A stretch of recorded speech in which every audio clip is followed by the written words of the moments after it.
What is up, everybody? This is Corey James of Carbonstone, and you are listening to Beyond the Breakdown with Six Scars.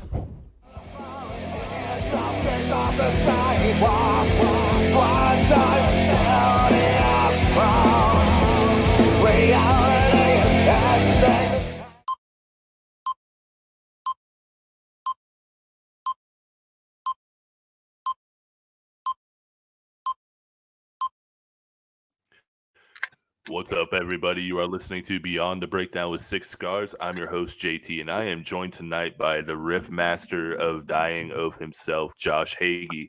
How you doing tonight, brother?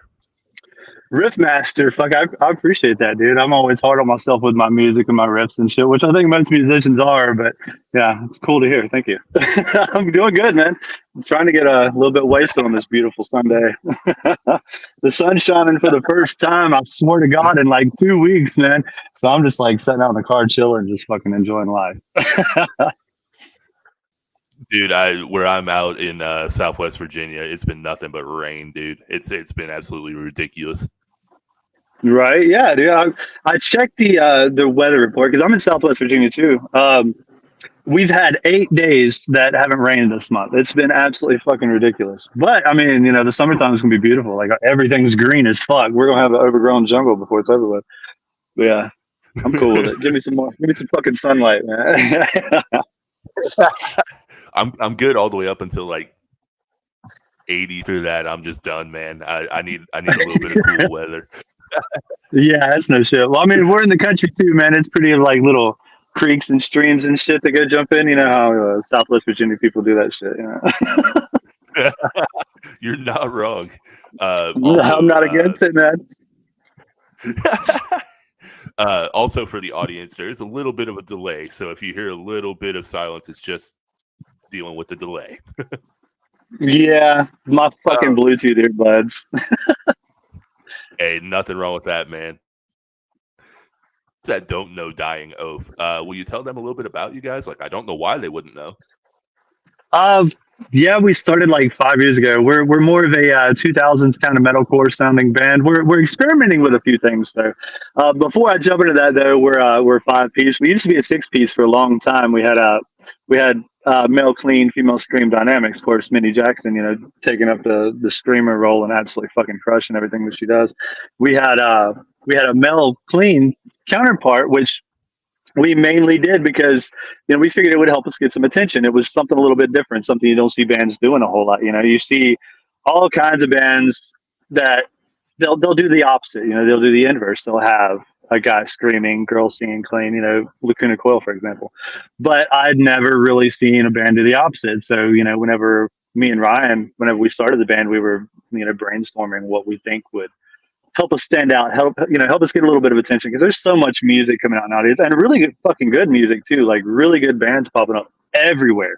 So much good music getting released every day that you gotta have something just a little bit different, something just to catch people's attention. And we felt that that might do the trick, and it did. It worked exceptionally well. We heard a lot of people anytime they were talking about Dying Oath and be like, who's that? It's like, oh, a band that's got the girl screamer and the guy clean. They're like, oh yeah, I know that band.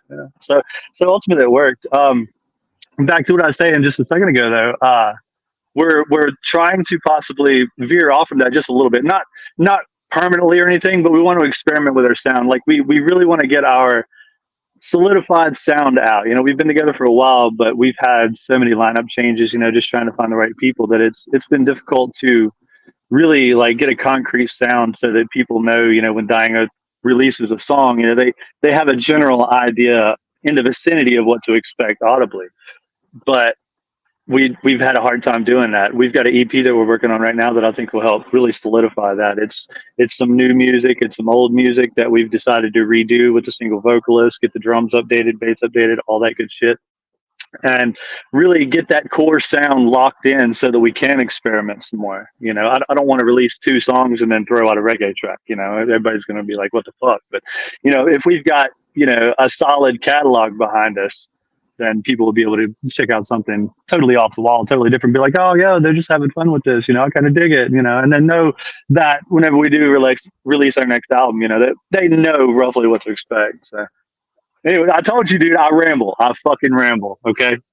feel free to jump in anytime. We get a drink, I actually. Go love ahead. it, man. So I'm saying, you've dealt with so many lineup changes, and Mindy was on the podcast a while back, and she's just great all the way around. But we were discussing what it was like changing the dynamic from two vocalists to one. And what has that journey been like for you? Have you had to adjust the way you play? Have you had to adjust the way you approach everything? Not really. Everything's still pretty much exactly the same as it was, oddly enough. Well, I mean, the music, like, because I write the majority of the music. So what I've always done, in the 15 years that I've been writing, I mean, I got a damn folder on my laptop just called Riff Library, and it's just hundreds and hundreds and hundreds of just riffs as you go down. But where I typically write most of it, and I've always done it before this band, I've always done it, basically instrumentally anyway. It's all pretty much written as instrumental music. There's really no idea for vocals in it. I mean, when I'm writing it, I might hear a little something that vocals could do or some shit, but for the most part, it's almost like lead guitars taking up the rhythm, or not the rhythm, the where the vocals could be setting. It's kind of doing what it could be doing, so to speak. But it really hasn't been very difficult at all because of that aspect. It's really no different. The music doesn't really change at all. And Mindy, she had already prepared for the most part, because we've had to go through three clean vocalists now. I think she kind of knew that at some point we were just going to get tired of fucking with it. Just go ahead and do them separate anyway. And like our last vocalist, he lived like 3 hours away. And he was this way. So whenever we play a show this way, it's 3 hours plus 2 hours drive time for him, or if he meets us at our place and, rides on the bus or van or whatever, there's still a lot of driving. So there was some shows, some smaller shows that he would just set out, just for ease and sake of everything. So she ended up learning to do all the music solo anyway, and absolutely crushed it at that too. And that's kind of one of the catalysts that led us to this decision ultimately anyway. So yeah, I mean, it's different, but I think it's it's different in a good way. I think it flows a lot better. I really do. Hell yeah, man. I know when she was telling me that you guys were adjusting to it, I was like, well, that's definitely going to be a whole new way of viewing Mindy taking on the other role as well. Yeah. And then, of course, she came out with her solo song and then just blew me away with that. And then I believe you did the guitar work on that one as well, didn't you? Well, I did the solo on it. The solo? Somebody else had done that. Yeah, I just did the solo on it. On Desire? Dude. Yeah, dude. That solo was... I mean, I appreciate it, dude, but it's like I told her, it's like I pretty much just used what was already there and just threw a little bit of my touch onto it, but it's still pretty much the same thing. I pretty much just covered it. I didn't really write anything. Just a little bit of my own personality to it, but well, hell yeah. I know, like, a cool tune. Man, I don't want this to be a cookie cutter interview because I know everybody deals with those, but yeah, I do want to ask for my audience sake, what was your early beginning? My early beginnings with music? Sorry, you cut out a little bit there. Yeah. My internet's going all over the place. I don't know why. Shit, you're good, man. Okay, when I was like 14 years old, man, this dude that I went to school with, he was one of my best friends. We hung out, we played video games and shit like that. For Christmas, he got a guitar. And I was like, oh, that's cool, man. And my uncle has always been pretty musically talented. Every time we would go up and have like family functions and gatherings at my grandmother's, whatever, he was always up there. And he played a lot of old time and bluegrass and kind of stuff like that. So he'd play guitar, banjo, fiddle, stuff like that. So I would see that and I'm like, man, that's pretty freaking cool. But it never really related to me because I'm just not really into that kind of music. I always thought it was super cool what he could do on it. But, it wasn't until my friend James, he got his guitar for Christmas. And I seen him playing some Blink-182 songs. And, this was early 2000s, Blink-182, was the shit. Oh, yeah. I heard him playing those and I was like, that is fucking cool, dude. Like I want to learn how to do that, you know. So I would try to play on his guitar a little bit, and I'm like, oh, this is the coolest shit ever. So, uh, of course, I asked my dad. I'm like, for Christmas, can I get one too? He's like, fuck no. But he ended up getting me one anyway. I don't know if I pleaded enough or he just got tired of hearing me whine about it. But he ended up getting me. It was one of the Epiphone Les Paul special combo packages. You get like a little 10-watt amp. You know, it comes with a little tuner and cable, and you get an actual VHS tape, like a fucking old school VHS tape of some dickhead playing Louie Louie, you know, and showing you how to like plug it in and change your strings and shit. So I learned that, and at the time, I was taking keyboarding classes in school. Well, we used the old, not like the old school floppy disk, but like the other ones. You know, you could slap in there. This is ancient. Okay, anybody who don't know what I'm talking about, you can Google what a fucking floppy disk is. There's probably some newer people like, what the fuck is he talking about? But I would actually take that floppy disk, and while other people were doing like keyboarding things, I was on ultimateguitar.com copying tablature, learning to read tablature, and then saving it on this disk and sneaking it home to plug into my laptop. Like you were supposed to return each one at the end of class, and we'd have it for the next day. I would take mine home, and then I would put these on it because I didn't have internet at the house. And I started learning like different songs that way. One of the first ones I learned to play pretty much all the way through, minus a little bit of the solo, was Iron Maiden's "Fear of the Dark." And after that, dude, I was sold. I was trying to fuck around with everything I could find. You know, it wasn't too bad. You know, it's not a very complicated song until, you know, of course, it hits the solo. And I sat and worked on it too. But you know, when you've been playing 4 months, you know, you don't even know how to. You know, you're still working on calluses on your fingers and shit. You know, it's not really something you want to try to tackle quite yet. But I got the rest of the song, and it was just so fucking cool, man. Just sitting there and just playing along with the song and like hearing my fingers create the same sounds, man. It was just this fucking magical connection that I'd never experienced before, except for like, you know, some video games. You know, I'm a big gamer too, man. Like I remember playing Final Fantasy VII for the first time. It felt like that. It felt like that kind of connection. The way I connected to that game and the story in that game and shit. It was just so fucking cool to me that I attached myself to it and made it a whole part of my personality and just fucking took a guitar everywhere and just started jamming everything I could, just trying to learn every song I could. And I got to where I could write a little bit, so I started just trying to do my own things. You know, I really started trying to work on inter training, just trying to be able to, you know, hit a note and then move it up, you know, a half step, another half step, you know, a whole step, half step, you know, just moving it up the scale and just listening to the sound in between. And that kind of helped me with not having to fuck with tabs anymore, because I got to where I could just listen to something and be able to play it. Once I started doing that, it got a lot easier to be able to write my own shit. So I just started fucking writing music, and it got to the point to where I wanted to actually hear other people playing it too. So I remember I ended up hitting my buddy Ryan up. He's the rhythm guitarist in the band now, and we had another guy, and I showed him some of this music. They're like, dude, this is fucking cool, man. Let's jam it out. And then we ended up adding more and more people, and you know, here we are. But yeah, that's kind of the humble beginnings of my boring ass, man. I just sat around and played fucking Fear of the Dark for 4 straight months until I could nail it. I love how you say your boring ass. Meanwhile, you were a legitimate pirate taking home an old school fucking floppy disk with ultimate guitar tabs. Hell yeah, dude. I mean, nobody knows that was all I could do.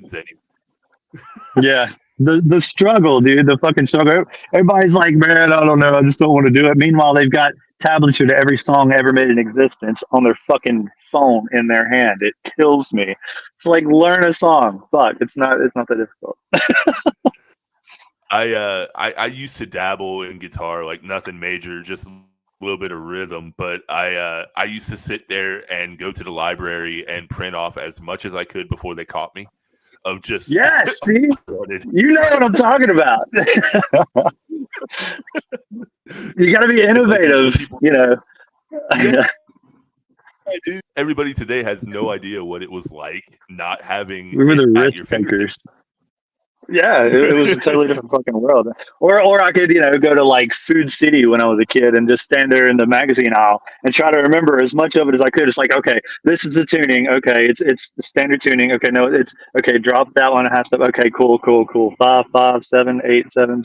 Sweet. I got part of it. I know where to start. I can learn the rest from there. Will Brawley says it was a better time. Somewhat, I do agree. It's gotten crazy.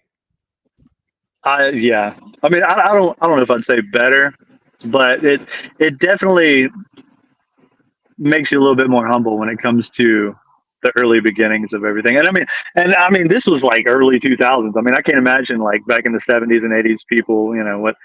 Oh fuck! I don't know what the hell they would do. Just play. Just fucking get fried and just play. Yeah. Like, I mean, like you said, people back in the 70s, I mean, they might have had some tablature, but it wasn't even as readily available as it was for us. Fucking handwritten, man. You ever tried to sit down and handwrite fucking tablature, dude? I'd rather hurt myself. It fucking sucks, man. You're like 3 pages in, you're finally through the fucking intro, and you're like, you know what? I'll just fucking sit down at the next band practice and just show this guy how to do it, and I'm just not fooling with it. Like, it's the most time consuming shit. Of course you can print out like pages with the 6 lines on it already now. That you can print out the guides, but back. Hell, I remember trying to do it one time, and I was actually just drawing out, fucking lines. I had a ruler, and I would just draw them out, and then I'd write each individual note on there, and then I'd do 6 more fucking lines down, and yeah, fuck that, dude. I think the only song I ever actually tabbed out was "Seasons to Cycle" by 10 Years.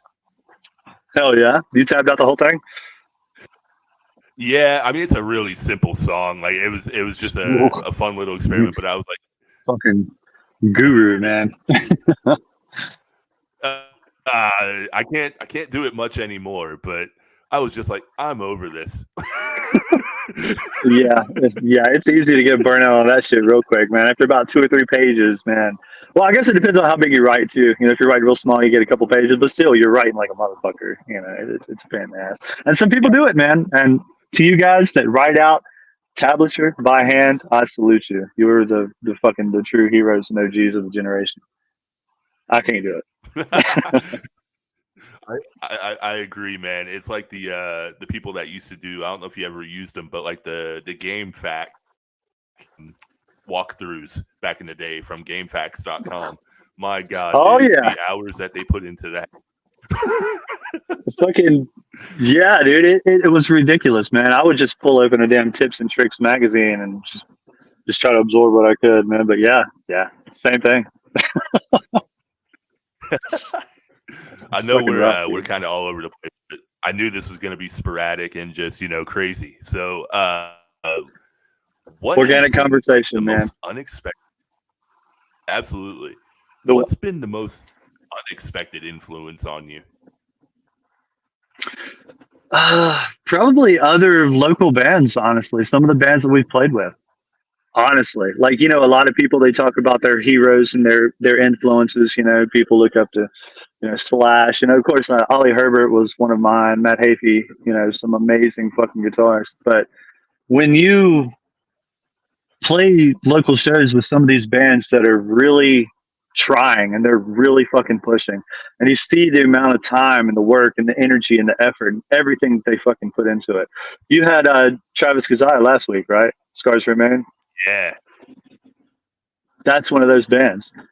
Those are real influences, and those are the ones that shocked me when I got into it, because I was just like, oh, okay, it's other bands, they're on the same level as us. No, these dudes are working their ass off, and not just Scars Remain, but so many fucking great bands out there that, after after doing this for several years now, I understand the amount of effort and energy and fucking sleepless nights and sacrificing time with family and friends, and just the sheer amount of shit that has to be done to reach the next milestone is unreal.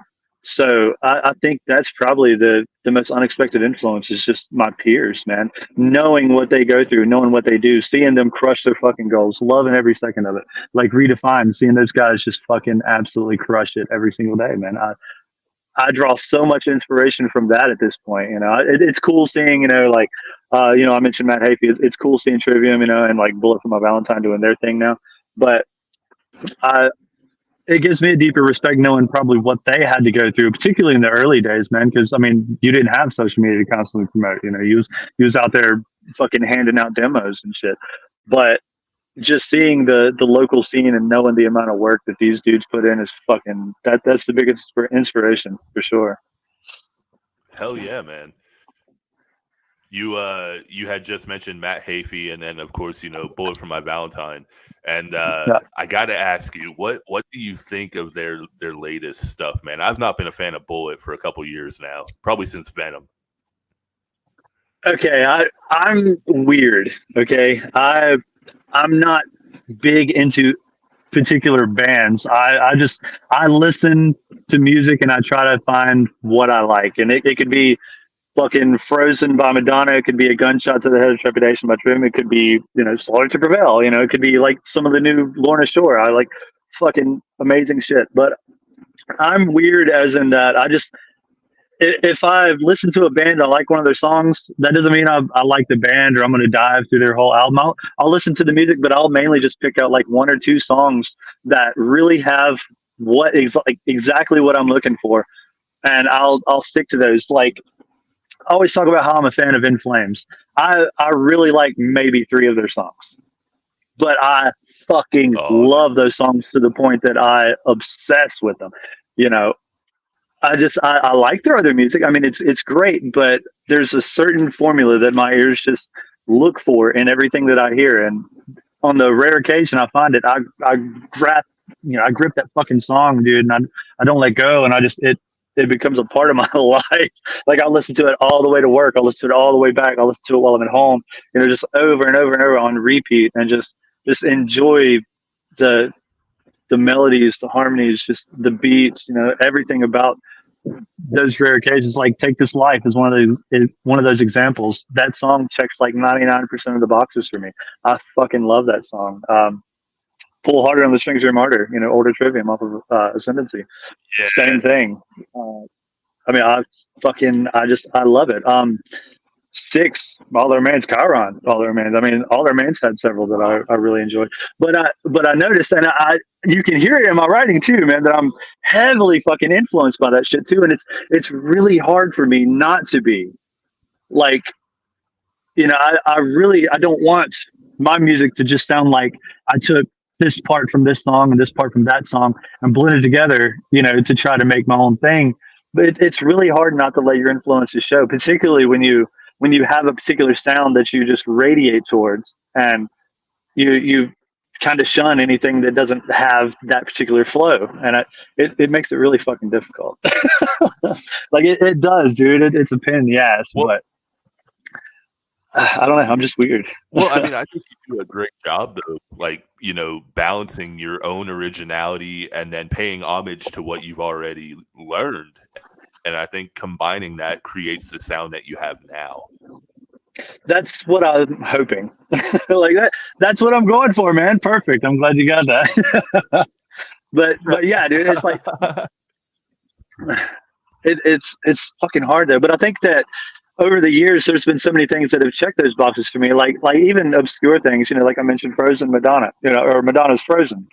That's one of those fucking songs, man. Everything about that song, I love the melodies. I love the harmonies, the orchestration, the vocals, the writing, everything in it, and there's a lot of metal songs, there's a lot of rock songs, that give me that same vibe. It's like I'm chasing that vibe, that sound, that energy. And any song that can give me that particular energy, I gravitate towards. Anything that doesn't, I don't pay much attention to it. If it pops on the radio, I fucking skip past it and, put Like Light the Flies on or Becoming the Catalyst. Hell yeah. I know we were talking about Take This Life. Was it predominantly you that wanted to cover that, where you are an In Flames fan? Yes. Yeah, yeah. Nobody really wanted to do it. Well, Ryan likes the song. Like he's always been big on it. And a lot of times when we get to rehearsal to warm up, me and Ryan will play through it. And then, oh, excuse me, alcohol. But we had a couple drummers before, and they couldn't really do it. And then we got Hogan. Hogan could just blast through it like it's no problem. So Hogan started joining in with us, and now we've got Joey on bass. Joey loves the fucking song. So we all, whenever we get together for practice, we'll just blast through that song to kind of warm up because it's super fast paced. It's a great warm up tune. It really gets your fingers warmed up. So we'll just blast through it. But yeah, dude, I've been asking to cover that song for a while. It doesn't make a whole lot of sense, and I get the band's argument against it because if you're going to cover something, it's probably going to get a little bit more attention if you cover something kind of outside of your genre and make it your own. But I just love playing that fucking song, and I wanted to hear it with Mindy's vocals. I thought that would sound fantastic. Yeah. And then what Nestor did vocally on that song, I thought he absolutely fucking crushed it too, man. Like it turned out to be a fantastic track. So yeah, I was pretty stoked about that one. Well, hell, I mean, you guys ended up being played on what, Sirius XM? Liquid? Was it Liquid? Yeah, Metal? Liquid Metal, yeah. Yeah, it got played on there for a week. Like, and they might play it some more. I don't know. It's in the catalog now. Like, just as a fan of music growing up, what was that like, man? Just to hear that. I know everybody at work got tired of hearing about it. Like they were like, "Okay, dude, we know you're excited, but you need to shut the fuck up." except for my facilitator Courtney, she was like, "Fuck yeah, dude, that's awesome." But yeah, everybody else they got tired of hearing about it. Every time they'd walk by, like I'm like jumping up and down like a little girl, man. I'm like, I cannot fucking believe it, Liquid Metal, dude. And they're like, we know. I don't know what the fuck that is, but we got it. You got on Liquid Metal. It's like, and that's why I mentioned Courtney. She's my boss at work. She's a big metalhead, so when she heard about that, she knows how difficult that can be, and what a milestone that is for just a fucking little underground band like we are to be, on that platform. And it just, it was cool, dude. It was really fucking cool. What sucked about it was the day it got played, like the first day it got played, I was like, fuck, I missed it. And then I hit up Scotty, who does the Corridor cover. It's like, hey man, is this are you gonna play it again? He's like, yeah, it's gonna run through all week. I'm like, fuck yeah! So I seen it was playing on we were supposed to do a show Saturday, and it was gonna be playing at 10:00 that night on Saturday. So what we were thinking about doing was, I think we were headlining that. Yeah, I think we were supposed to be one of the headliners for that show. Well, the show ended up getting canceled. But anyway, what we were going to do, we were going to like play our set and then go outside and blast that shit on Liquid Metal. We were going to pull the van up to the fucking doors and just blast our song playing on Liquid Metal. Be like, yo, this is fucking cool, man. Can you guys believe this shit? And I don't want people to think that, we're trying to be cocky or gloating or anything like that, because I swear to God, that's not the case. We're just blown away, man. And we just wanted to celebrate. And anybody that wants to celebrate the little achievement with us, man, is more than welcome to. But the show ended up getting shut down, unfortunately, because it was 420, and I think it was at like a dispensary or some shit. I probably shouldn't even be talking about this because like there was law involved in shit. But yeah, we were told not to show up. And we was like, okay, Roger that. It was crazy. It was fucking crazy being on there. Just sitting in my car, like I recorded the full thing on my phone too, because it probably won't happen again. I mean, you never know what the future holds, but just in case it never happens again, I've got that memory on my phone that, I've seen Dying Oath in my car on my radio with Sirius XM Liquid Metal. That just fucking did it for me, man. I never imagined in a million years, that this little project that we started 5 years ago would reach that level. And I don't want to take a whole lot of credit for it because it is a cover. We covered another song. They've already done all the marketing. I mean, In Flames is a fantastic fucking band. I actually got to talk to Andrews a little bit when we played Blue Ridge 2022. We talked a little bit backstage. I told him about the cover. Actually, it was long before we. He's like, "Oh, that's cool." I'm like, "Yeah, man. Yeah, it's super cool. Yeah, every time I go to Spotify and look at it, it shows your name at the bottom because you're getting all the royalties. You're welcome." Of course, I mean, it's probably like $20 in fucking royalties, but and that's who it should go to. But yeah, I don't want to make it seem like oh yeah, we got on liquid metal. We got a cover on liquid metal. It's still a huge achievement for us, but I don't want it to seem like we're trying to blow it out of proportion and make it more than it really is. There. No. And I mean, I love how level-headed you are about it. Yeah. What has the feedback been though? Like, I mean, have you seen an influence because of it? We have. Yeah, we've seen a shit ton of followers. Our Spotify numbers jumped up. We've seen people commenting on it that didn't follow us before, that went and checked out some of the music. We got a message on Instagram yesterday or the day before, somebody that had heard it and ended up diving into our back catalog and being like, "Yo, you guys are fucking great." They immediately noticed that there was a difference in voices between like End of Days and Take This Life, which I thought was kind of funny because like I'm seriously thinking about just redoing the music and just putting like End of Days featuring Jeb Baxley. But I feel like that would take away from it though, because he was part of the band at the time. He's a fantastic dude and a fucking amazing vocalist. I feel like that would take away from it a little bit. See, he contributed. He wrote, part of that song. So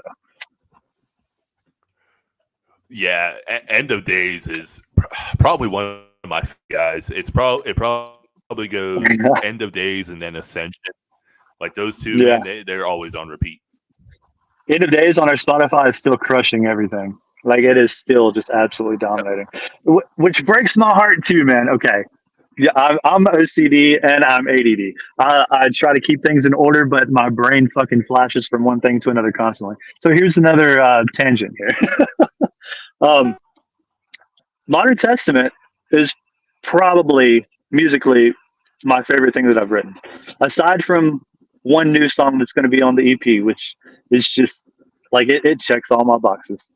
but Modern Testament musically, like when it was an instrumental, it was one of my favorite things ever to play. I think we might end up redoing that song, and I don't know if we're going to maybe release it as a single or as an EP.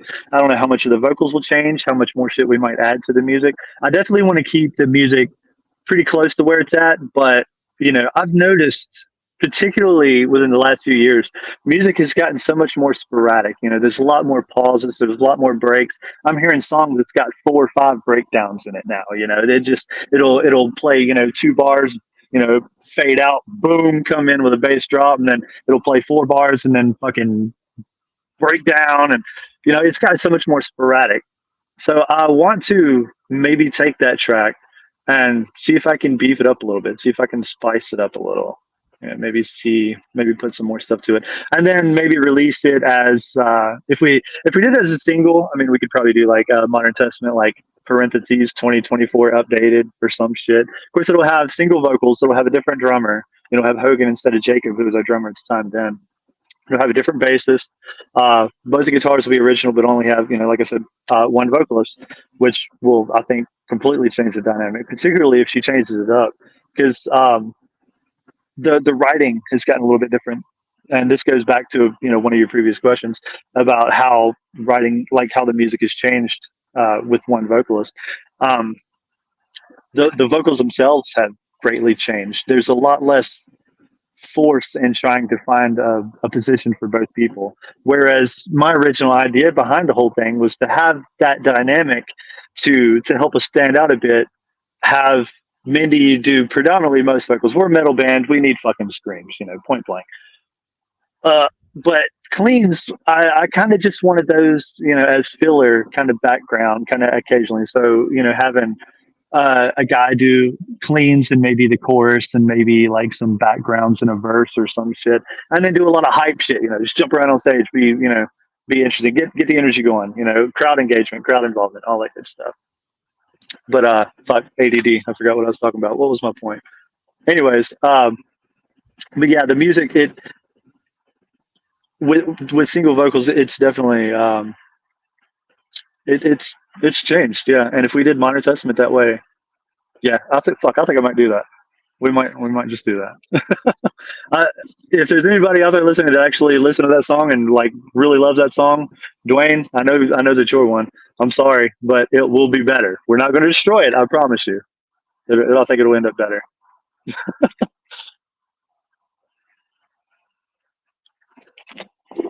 Ah, dude's like, damn, still there? Did you freeze or did I freeze? Fuck.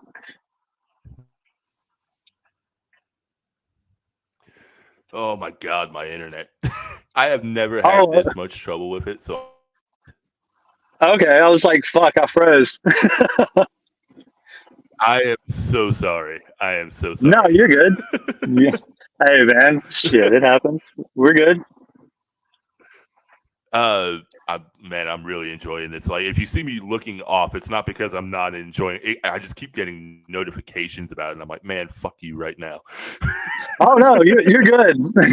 Yeah, you're good. I looked at you and like your screen, like you wasn't moving at all. I was like, I just fucking either just bored him to death or blew his mind, one of the two, because he's not moving at all. And then I was like, no, he froze. Fuck. Then I'm probably froze. Which I totally sympathize, man. Yeah, I sympathize. So it sucks, man, because like I've never had this problem. Like I've had some trouble recently, and I don't know if it's just been the weather or what, but it's angering me right now. nah, shit, it's all good, man. I had to do interviews for a long time on 6 meg internet with about 5 other devices running. I feel your pain, dude. I really do. It wasn't until this last year that I ended up breaking down and getting 1 gig fiber optic, and it's been a total game changer. Oh, Excuse dude, me. I could imagine. So For now almost the that same we've fucking gotten price, too. right. So now that Which we've is gotten dumb. like the formalities out of the way, and you know who you guys are and all that, I want to ask you just some off the wall crazy questions. Fire, man. Let's spark some conversation. All right, there we go. So, what's the craziest place that you've ever been inspired to write music? Honestly, the only place that I ever write is in my house. It's in my little personal studio at about 3 o'clock in the morning. Either high, drunk, or buzzed off Red Bull. But it's always a combination of that. It's got to be in my little studio. I have to be like in the mode, man. Like I've got to be there specifically for that.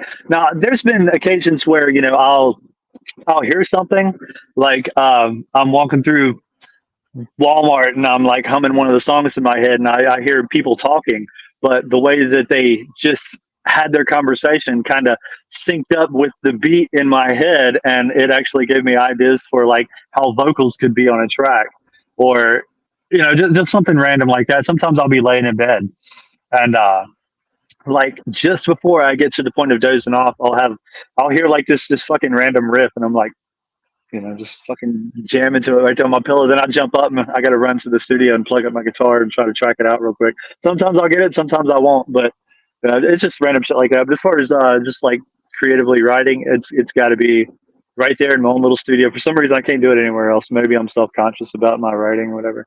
But when I'm there, I'm alone. Everybody's asleep. It's dark. I've got the right combination of alcohol and caffeine, so I'm fucking ready to rock and roll, brother. That's the magic. Hell yeah, man. I know. I was wondering. I was like, do you think it's just because where it's always chaos, it's still the craziest place to do it? Yeah. And I mean, some people, they might say some cool shit like, oh yeah, so I like to go to Starbucks and sit and have a 2 pump mocha latte and sip and enjoy. And it's like, you fucking what? It's like, how do you? No, come on, give me a fucking break.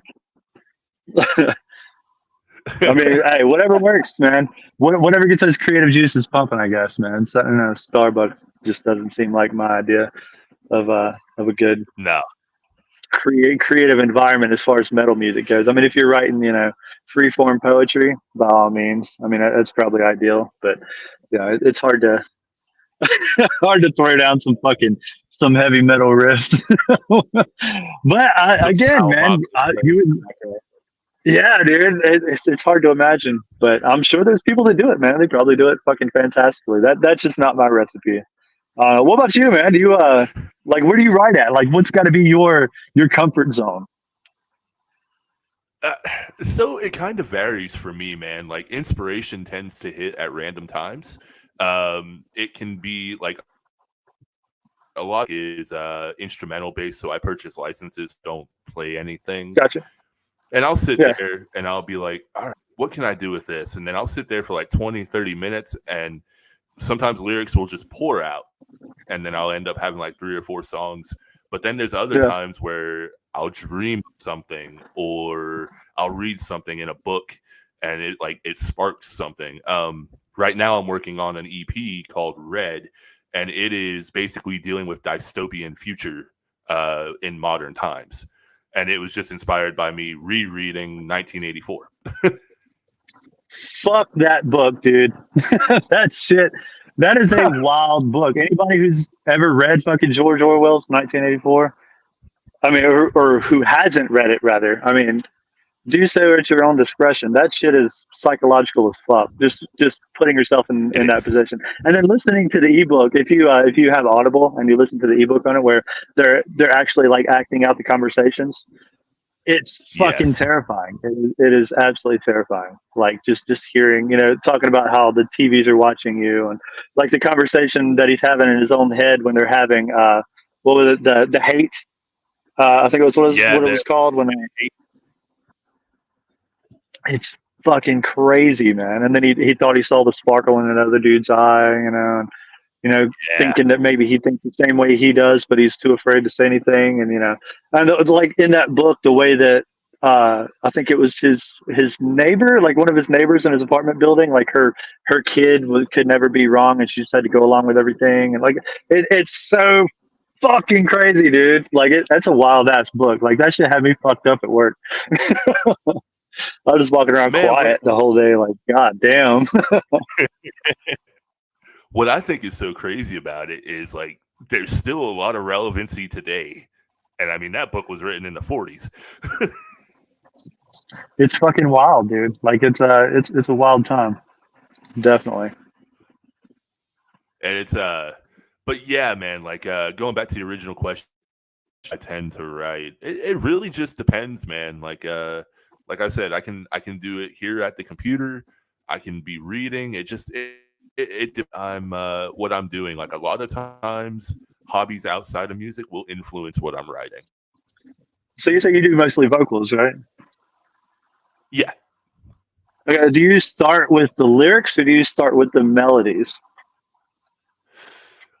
I I think for me, I go more bass, and then I tend to write kind of like a basic draft, and Yeah, then I'll deconstruct it and I'll figure out what I can do to add to it or what I could layer on certain parts and just really make it pop.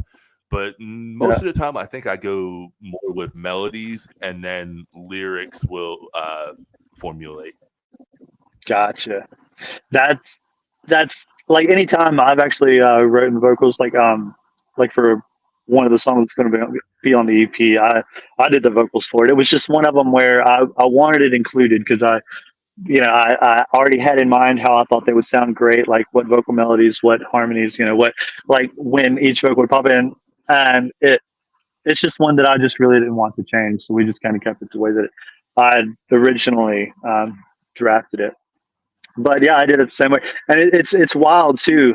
Some of the things that I'll do whenever, like some of my own personal shit, which I might release at some point. I probably will never release, just things that I've done by myself. Um, it's wild how I'll come up with like rhythmic cadence. Like how I want the syllables to hit in relation to the music. The beat of the drums. When the guitar's chugging, and where I want the powerful. Uh, uh, God damn it, syllables, like where I want those to hit, you know. And one of the things, and this is going to sound fucking stupid, I know, but it almost ties back to what I was talking about, you know, walking through Walmart, hearing people having a conversation.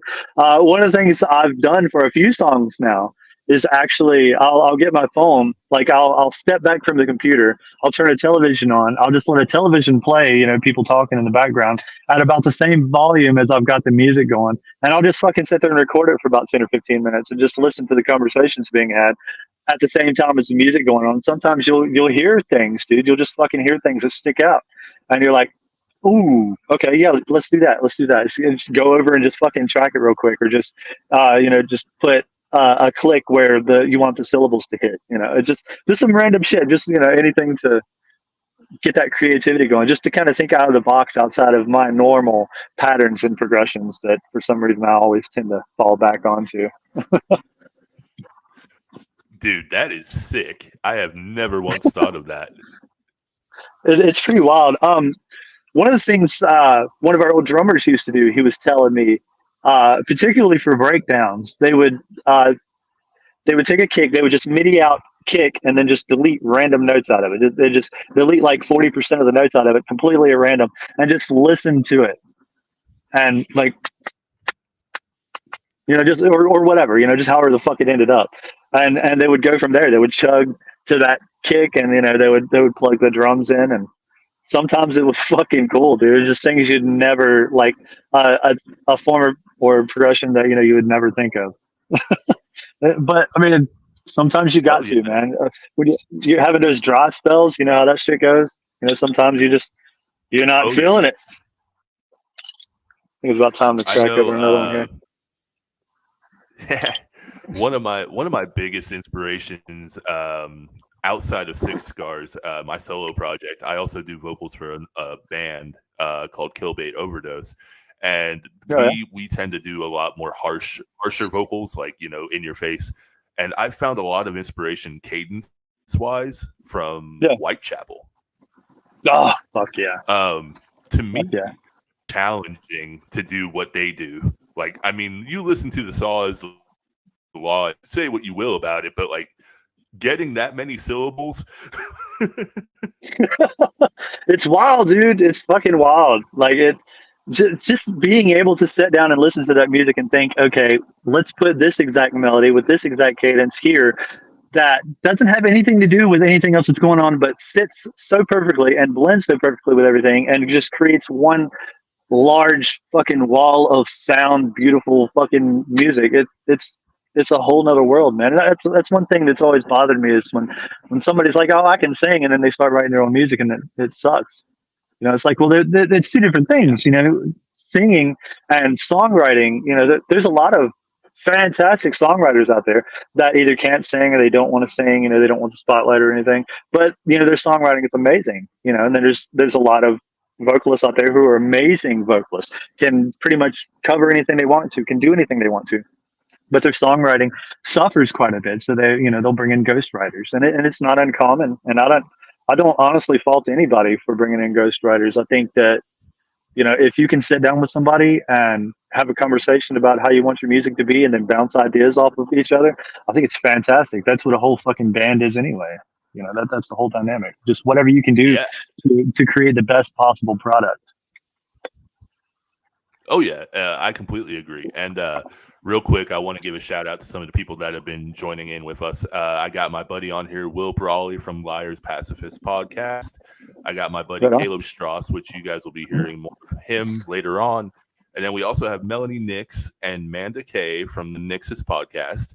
Absolutely love both of them. And then we also have Missy Wood, who says, "Hey Josh." Hey Missy, what's up? It's really cool to see people turn out for it, and you know, I absolutely love getting to talk to everybody. So are you ready for some? Well, I'm on my phone and I've got it turned sideways, so I really can't see like what all's going on down there. Like I can see occasionally somebody pop in or somebody comment something. I've seen Missy right there. Fucking Rooster Olympics is going to be dope. And I'll tell you what, dude, she is fantastic as far as trying to help bands and, you know, just providing knowledge and just giving general guidance to bands on what they can do and what they should do, what they shouldn't do. You know, she's a really creative mind, and she knows what the fuck she's talking about. That's pretty rare. I mean, there's a lot of people Yeah. that they talk shit. There's a lot of people that think they know what the fuck they're talking about, and they talk shit, or they get these delusional assumptions in their head, and anybody who challenges that idea, you know, doesn't know what they're talking about. And I can't stand people like that. She's different, dude. She knows what the fuck she's talking about. I mean, she's a fantastic person. Every time I see her at a show, she gives me a big hug. It always makes me feel good because I'm always kind of a loner at shows. I don't talk to a whole lot of people, but you know, that she's definitely one. Anytime we play around Gastonia, Charlotte, anything like that, and I see her, you know, I got to say, hey, you know, she's a fantastic person, and like I said, she knows the industry. She knows what she's doing. Absolutely. She says, "Thanks, brother. Appreciate the love and support." And Always. real quick, as a shout out to her, you know, I wouldn't have the entire lineup that I have coming up right now without Missy Wood and Creative Music Management. So just huge thank you. Like, she's been such a sweetheart. Yeah. She really has. Manda K also said that you and me could apparently pass as twins. I was thinking that shit too whenever I was looking at it. Like, if I like fucking hang on, let me try to straighten up here, get about the same side. Well, I mean, maybe. I think you got black hair, right? I'm more Irish red. So. Oh, I actually I got dirty blonde. Okay, well, it's pretty close then. Of course, I've got that weird, like, Scotch-Irish thing going on with my hair. It's a little brown, but I got the red beard. I don't know what the fuck's going on with that, but I've always just rocked it. You know, whatever. Yeah. Well, are you ready for some more off-the-wall questions? Fuck yeah, hit me. All right, dude. So if your guitar could talk, what kind of fucked up stories would it say? Oh, Jesus Christ. I have no fucking clue. First thing we do is probably scream, change my fucking strings, please.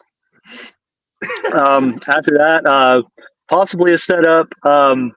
Please don't bang me against shit. Please don't get me tangled up in people's hair anymore. You know, just probably just some things like that. You know, or like, learn to play me, you fucker. It sounds like your guitar had PTSD. I'm sure. I mean, if it could talk, yeah, it would probably have some hellacious conversation. It would probably just stare off in the distance and fucking with a glazed over look, you know, one of those 1,000-yard fucking stares, and just be out there. You know, it's seen some shit. Stop leaving me in the cold, Josh. God damn it. Leaving me in the trailer when it's 30 degrees outside and then having to go get it set up every fucking time. Manda K says the guitar would also say, "Please don't give me shaken baby syndrome." Yeah, that's a good possibility. Yeah. I mean, sometimes you get into it, man. Yeah, you good. I'll keep rambling. But yeah, shaken baby syndrome. I mean, sometimes, like after a song live, you're feeling the energy. I'm just talking to all of you guys now. He's doing his own thing, but you want to like get that reverb going, you know, and like fucking shake the guitar. So yeah, I can see the shaken baby syndrome. We were having a conversation. You good? All right, so we've gotten the shaken baby syndrome guitar, which I don't know if I thought that's where that would go, but I'm okay with it. I mean, I could see that. I mean, I'm what's up? Go ahead. Yeah, I'm curious now. Fire away.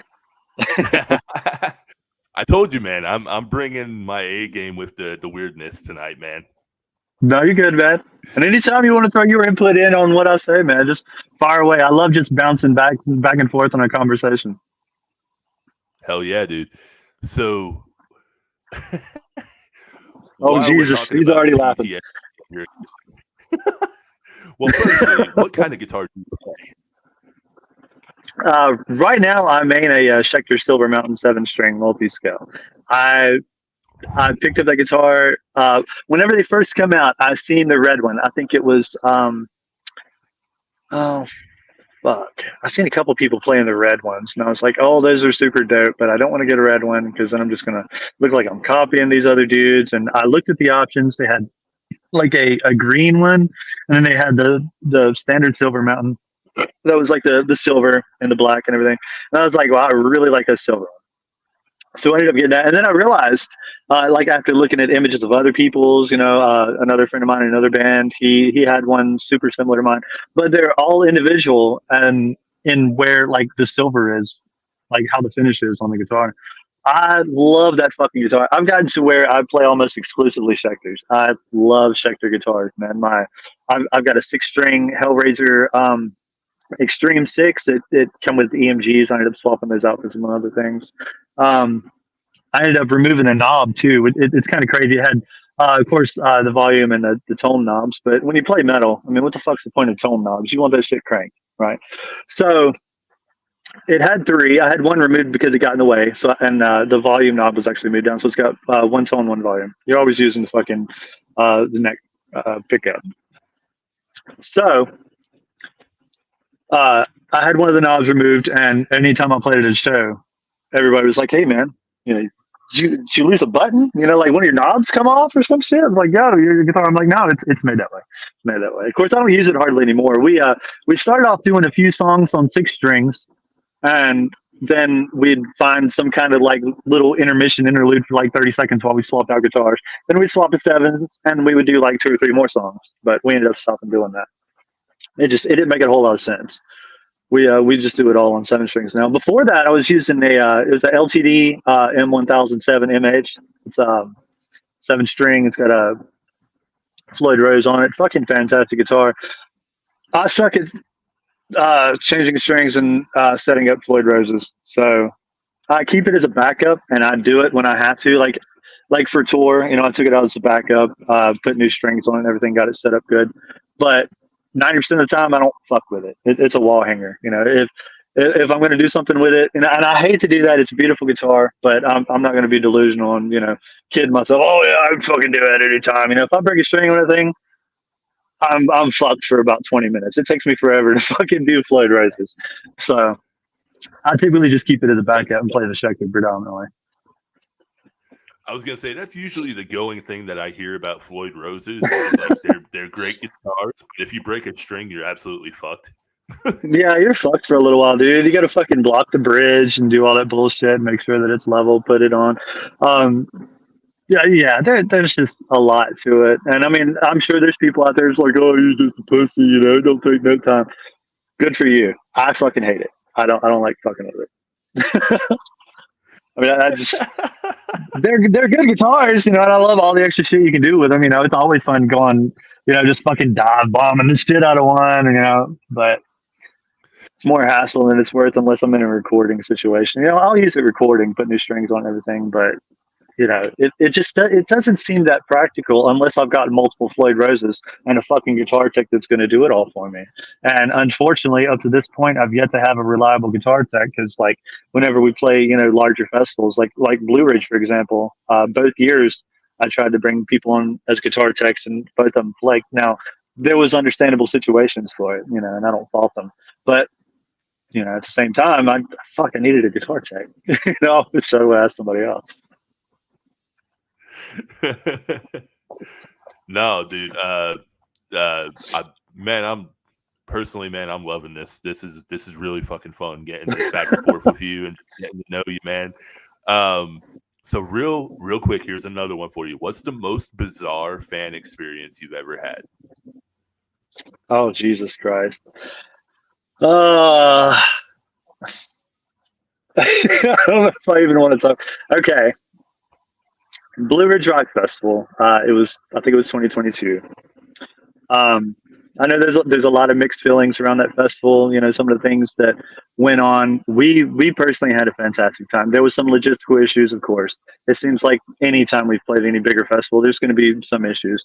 They had a few more issues, with weather and everything, and then there were some other things that went on that I don't know 100% sure. If it's true, it's pretty fucking dirty. If it's not true, I don't know. So I can't pass judgment on them and what they've done. But Blue Ridge Rock Festival has been huge for us. So anyways, I think it was 2022.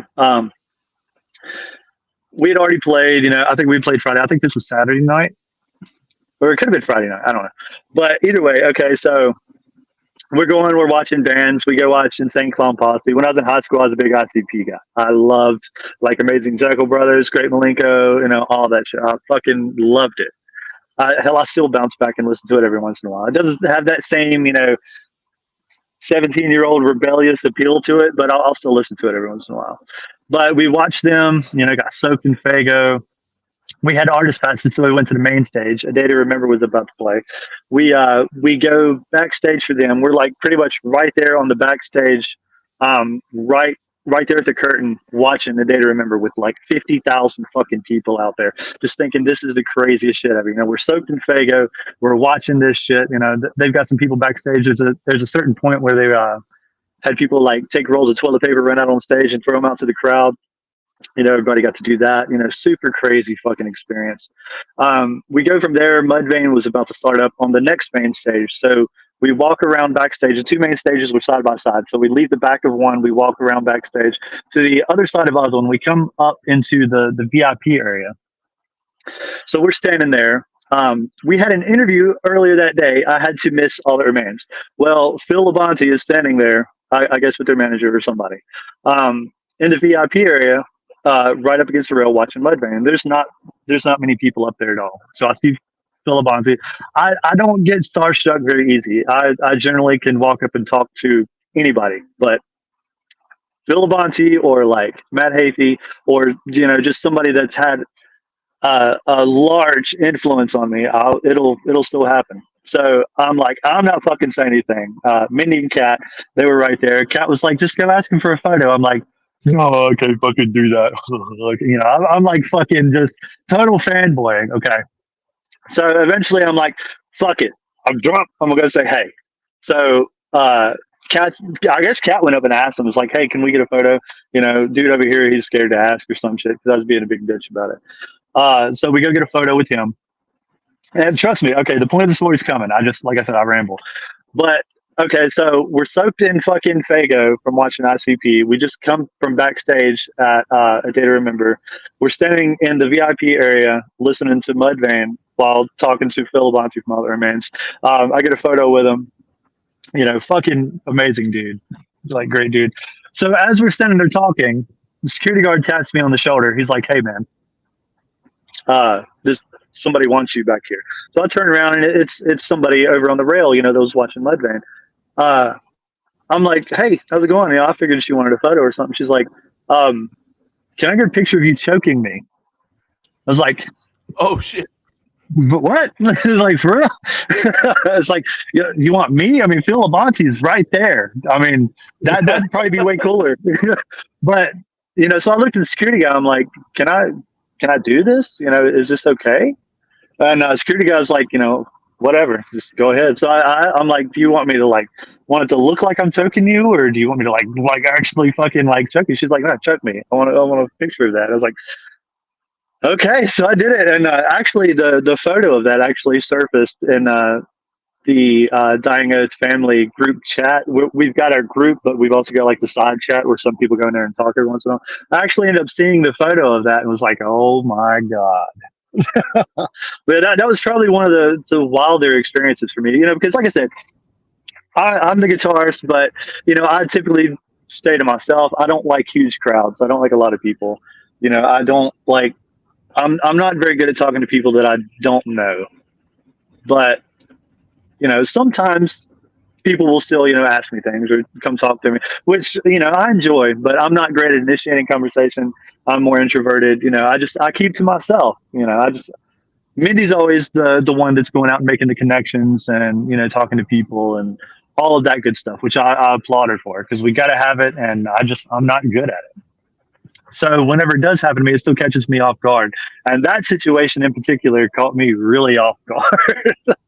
But it was cool as fuck. Like, how many people could say that they've got a photo of themselves choking a fan while watching Mudvayne with Phil Labonte, soaked in Fago from ICP. It was a fucking wild night. I mean, that's insane. Yeah, that's it an was insane sentence to say. And if I would have just told the first part of the story, it'd have been like, oh, okay, well that's kind of cool, or whatever. But just having that whole story in culmination, it really it's fucking wild to think about, man. It's still hard to believe that we've been lucky enough and blessed enough to do the things that we've done and have the opportunities that we've had. Just because we've got such amazing people that actually do listen to us and do follow us. And, I want to thank you guys, whoever is listening to this that, supports our band. Thank you. We cannot do this without you guys. We can't. There's no fucking way. If we don't have listeners, that's the first thing when promoters are looking for bands. It's one of the first things they look for is to see their engagement. They, of course, they'll look to see their activity, to see if they're active, see if they've been busy, see what kind of things they've been doing, if they were, playing local dive bars or if they've been on tour with Megadeth, but, they want to know Spotify numbers. They want to see how interaction is on your page. If you post something and 2 people heart reacted, they're like, okay, well, they're not getting a lot. But the people that, they see our posts and they react to it, they comment on it, that shit helps so fucking much. And that has been instrumental in us getting any of the opportunities we do, big or small. So, thank you guys for that. Which I don't know where I was going with that whole conversation. Like I said, ADD, but I bounce around, dude. So you can get to a road map and just try to fucking keep up. I'm bipolar, ADHD, and everything else. So like I'm right on that too. I even had to mute the mic because I have a train that was running behind me, and I was like, and I live right next to train tracks.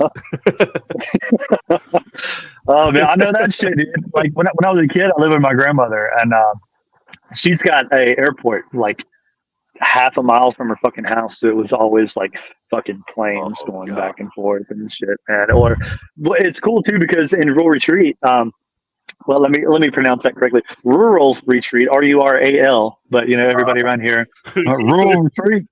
But it's got a train that goes through it, and we were pretty close to town too, so you could hear the train, you could hear planes.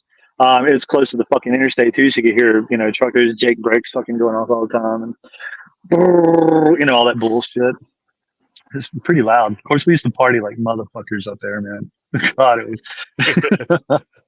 She's a cool chick, man. She's a cool woman. I'm not gonna get into any details, but yeah, she let me live my life. She's a fantastic woman. Hell yeah. So you said, are you based out of rural that?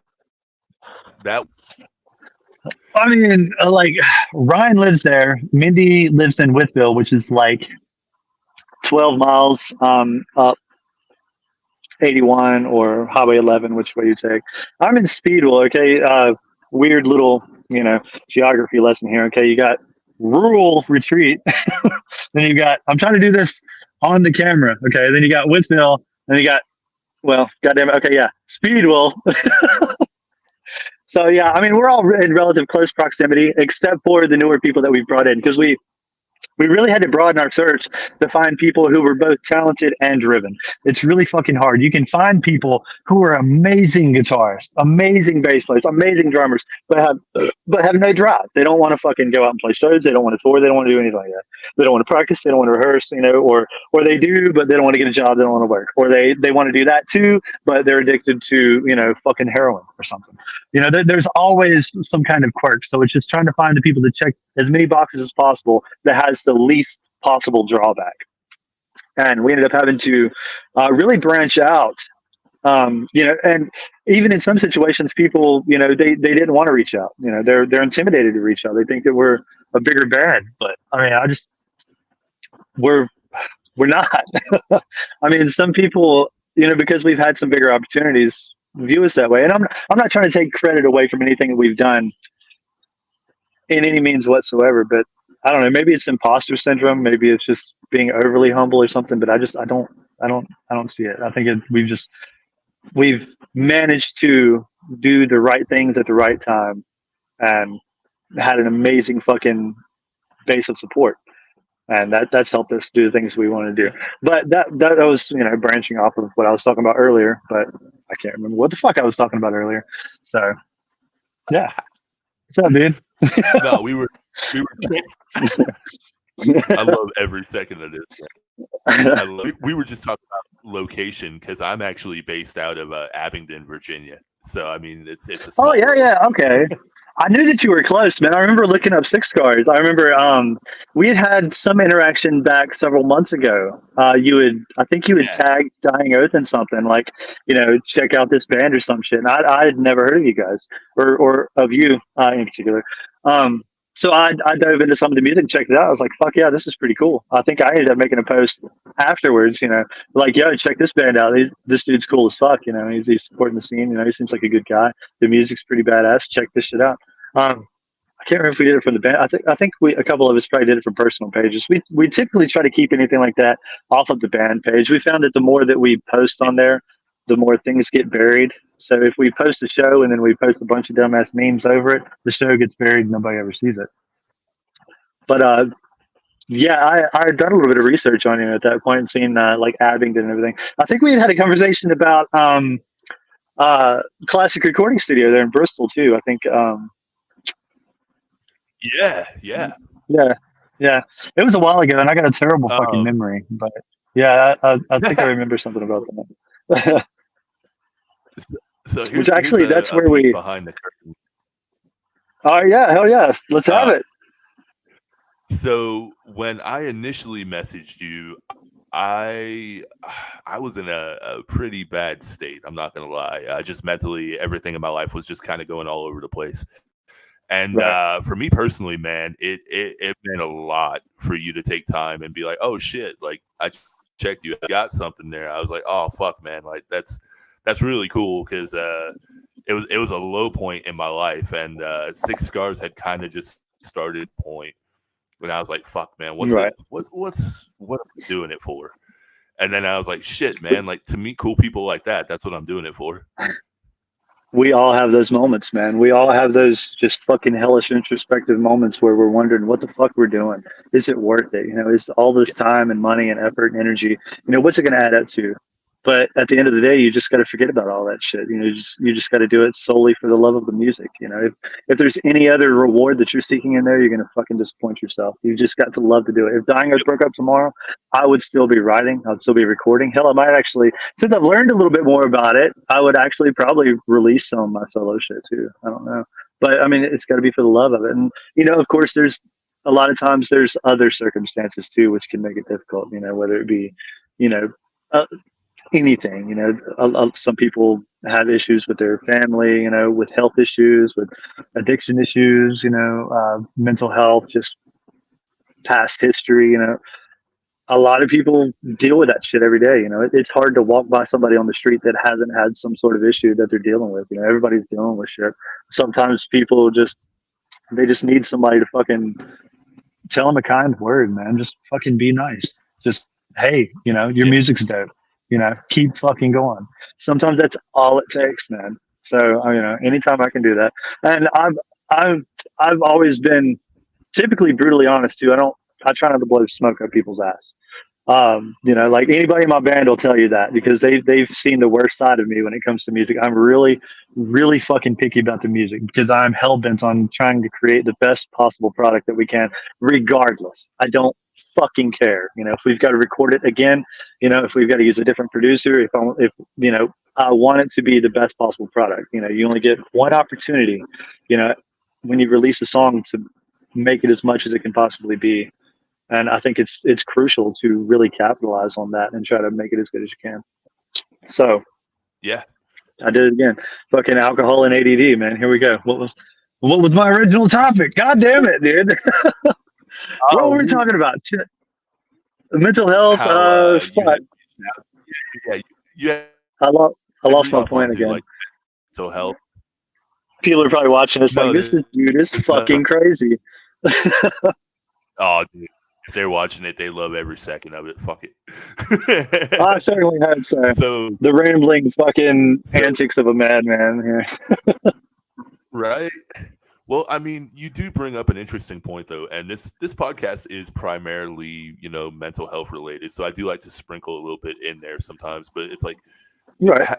Have you had to overcome any anxieties, like where you said you're more introverted? Has it been difficult trying to get up on the stage, or do you just become somebody else?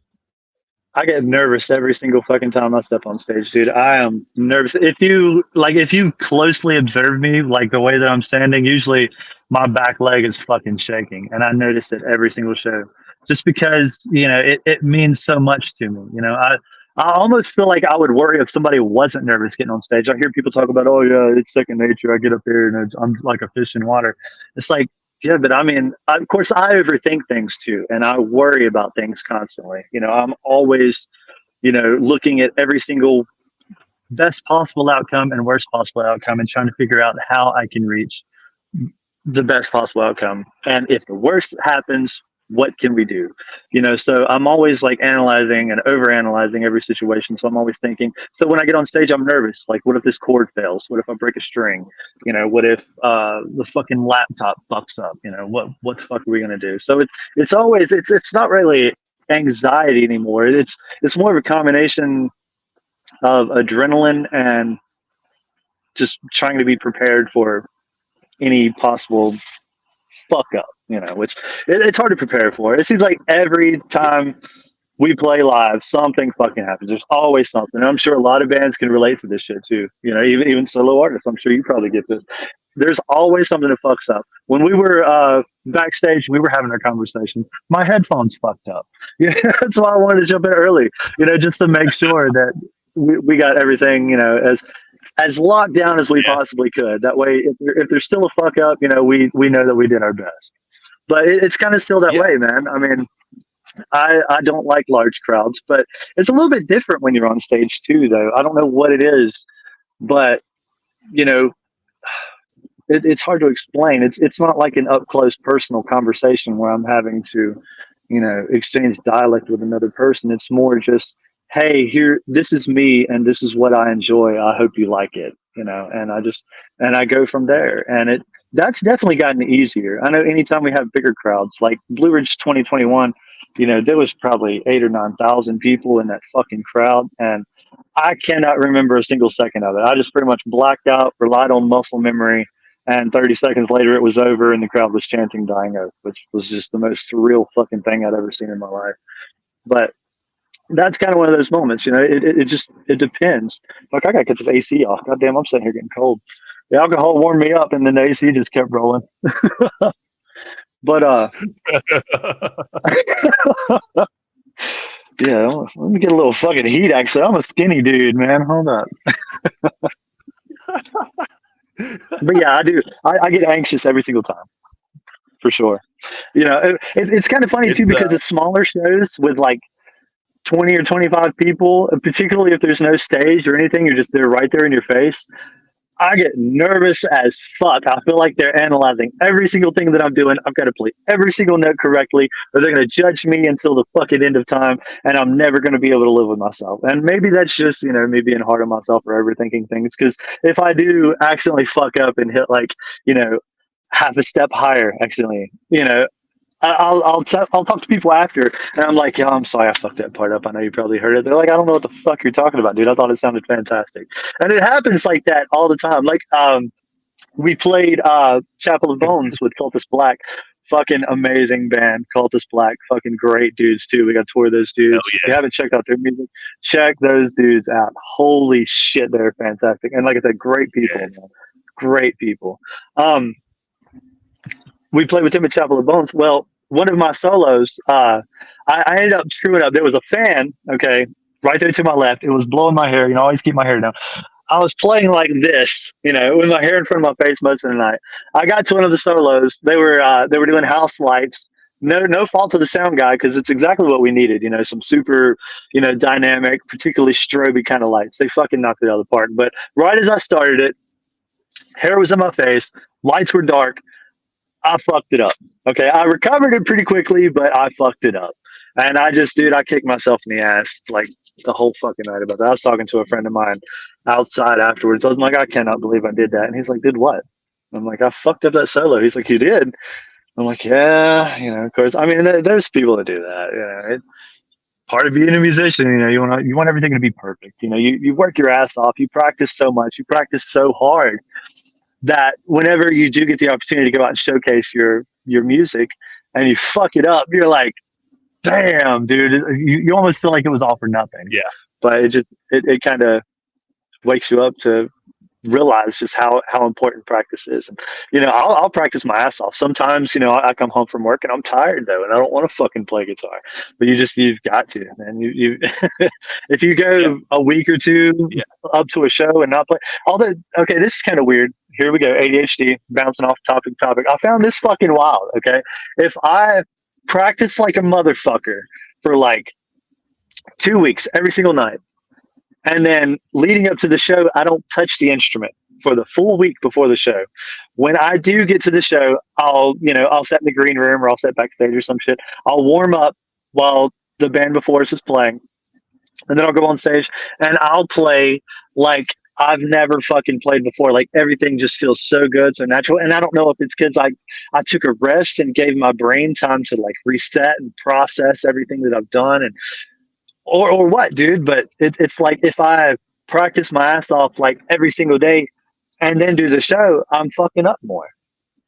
But just that little bit of time in Damn. between, like really hammering it hard and then taking a brief respite, just taking a small pause and then playing the show, it seems like it's so much better. It's always so much more fluid. I'm more confident.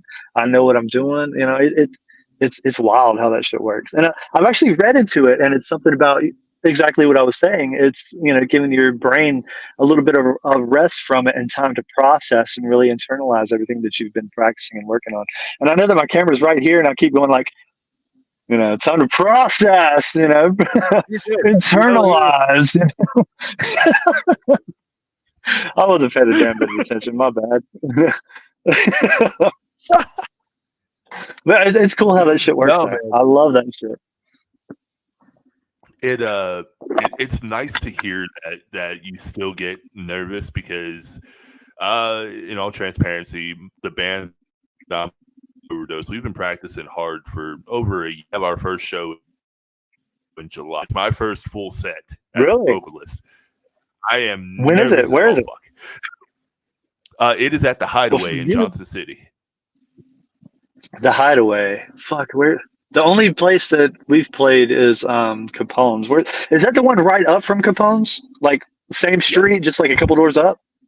Got you. Yeah, that place is fucking cool too. When we played Capone's, there was a show happening there too. We were standing outside because we were, I think we were second band. We were playing with, oh shit. God damn it. I can't remember. I can't remember the fucking lineup. I can't remember if we were headlining or if we were second. I know we were playing with Below 7. And I think there was another band. It was a while ago. I was wasted. There was a bar there, so whatever. Anyways, so I can't remember if we had already played. I think we had already played, and we were outside talking. You got to go outside to vape and smoke and all that shit. We were outside. We heard other music, so we walked up. We seen fellow metalheads. We looked and we're like, there's a fucking Behemoth T-shirt up there. The Mastodon. Okay, yeah, we need to go check this shit out. These are our people. So we walk up there, and there's another metal show going on. I had no idea that there was a venue there.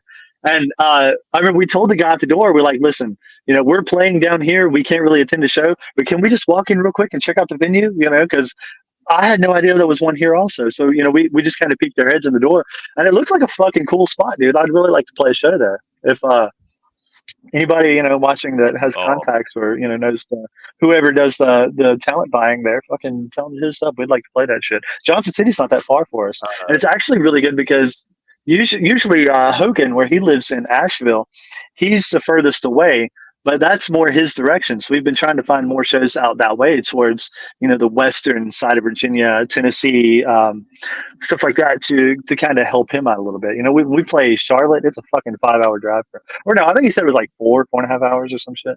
But either way, it's a longer drive for him. The further east we go, he's already got to drive 2.5, 3 hours east anyway. So anything we can get out that way. But yeah, fucking have him hit us up.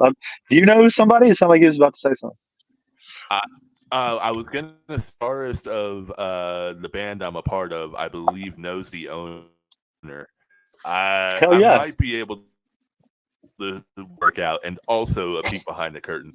The guitarist of the band is also a huge Dying Oath fan since I showed him you guys, and he's like, I want to do a fucking What? show with him one day. Well, let's fucking do it, man. Hell yeah, let's get it set up. This year I think we're pretty much done. We really want to try to focus on the music. We've tried to only do like festivals, shows with national stuff like that, just because we really got to get the music out, man. We've been postponing it for way too long. The last song that we've released was a cover, and the song before that was over 2 years ago. We've got so much fucking music that I think everybody's going to enjoy, but it's taken so long because we've had to keep going back and rewriting and rewriting and rewriting. Every time we kick somebody out, we bring somebody else in, and we got to rewrite, and it's been a fucking nightmare. So I think we're finally going to be able to get this music out, and we really want to take 2024 to finish that and get this stuff out. Some of the songs, if you see us live, you've already heard them. Spoiler alert, some of it we've already been playing for years.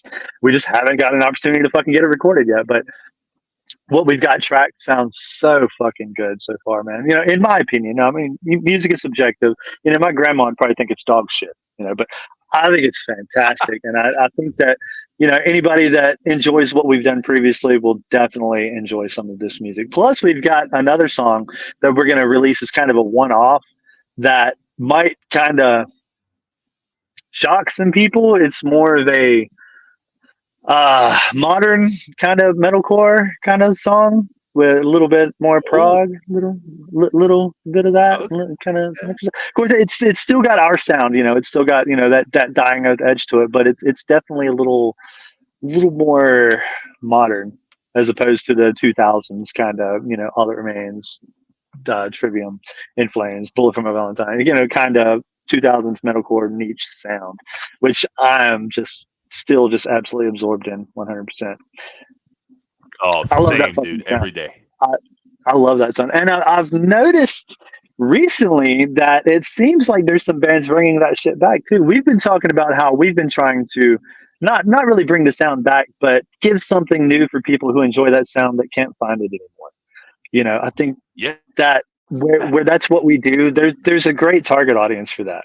And that's what we've been kind of focusing on. We want to release something a little bit more modern for that particular crowd. Maybe we can, release something that's going to please their ears, and maybe they'll check out some of our other stuff. If not, cool. We just want to do it. It's fun, and we had a good time with it.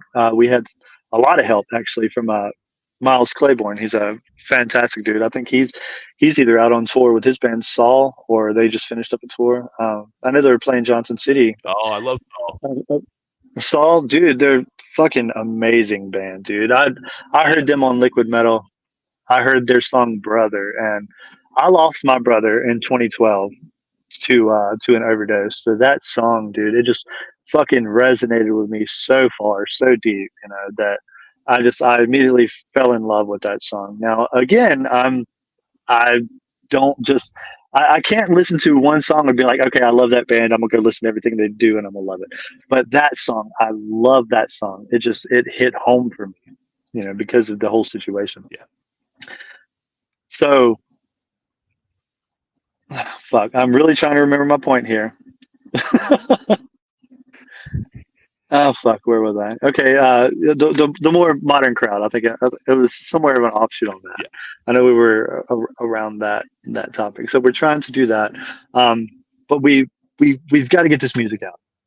So going all the way back to where I started with the conversation, for anybody who's miraculously been able to keep up with my crazy fucking ramblings, sorry, but yes, we haven't booked a whole lot for 2024.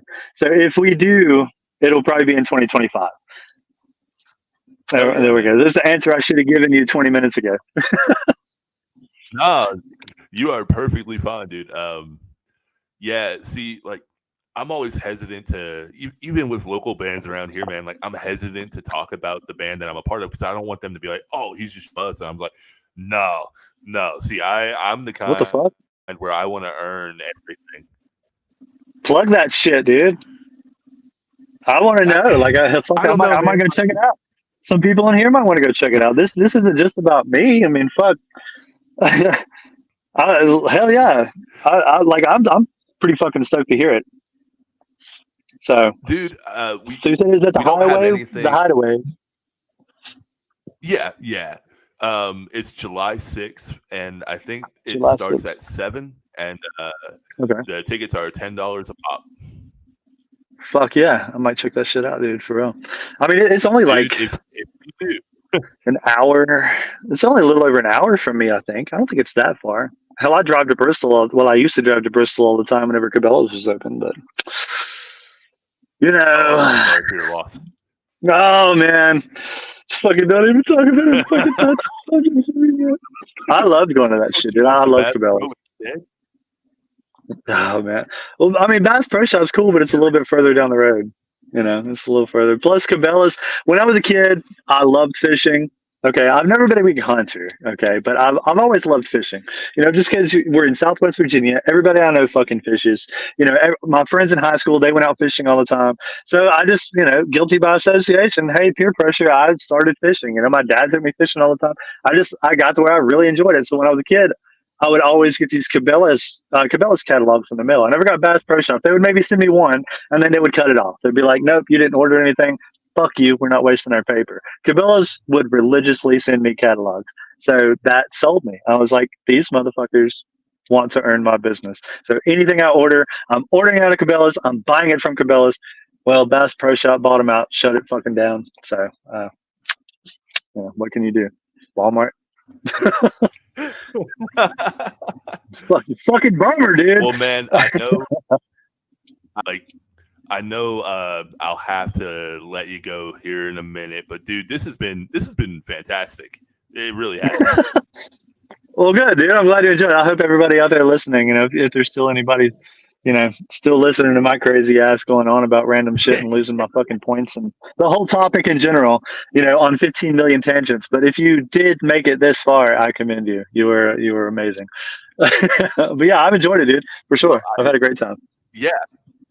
I have one more question for you, and now knowing that you're a video game fan will make this question so much better for you. Fuck yeah, fire away. All right. If you could score a film or a video game, what genre would you choose, and how would you approach it? Oh, shit. Okay, this reminds me, and I was actually talking to a friend of mine about this the other day. There was a game on original Xbox called Kingdom Under Fire. I don't know if anybody else knows that game or has heard of that game or whatever, but I played that game when I was younger.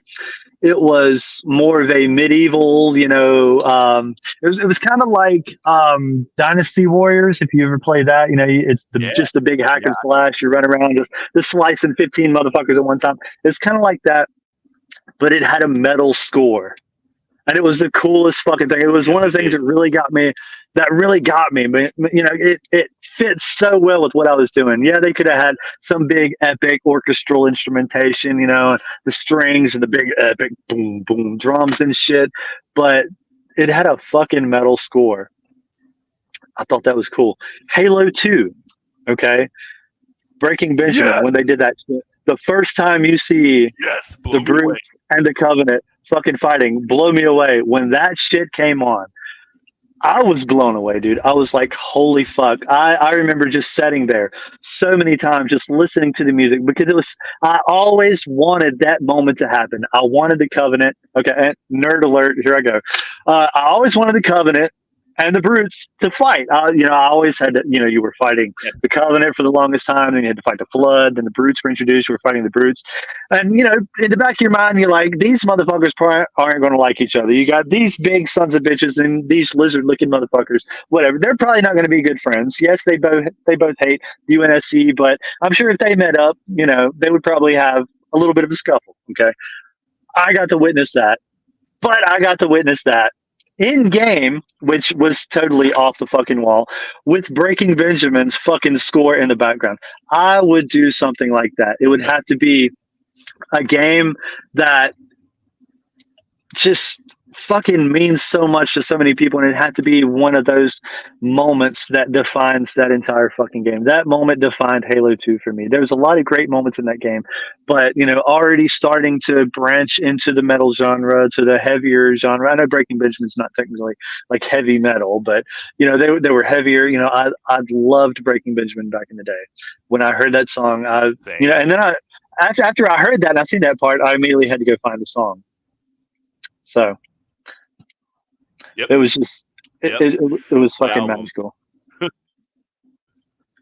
I just it's because I became a even bigger fan of Halo.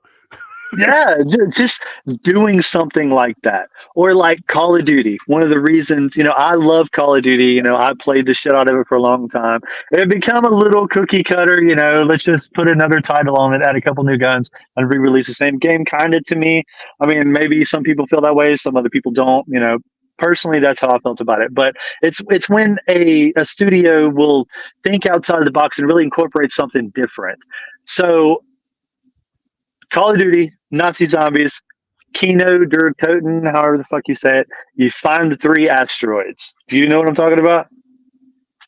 Yes. Elena Sigmund's fucking 115, dude. Yep.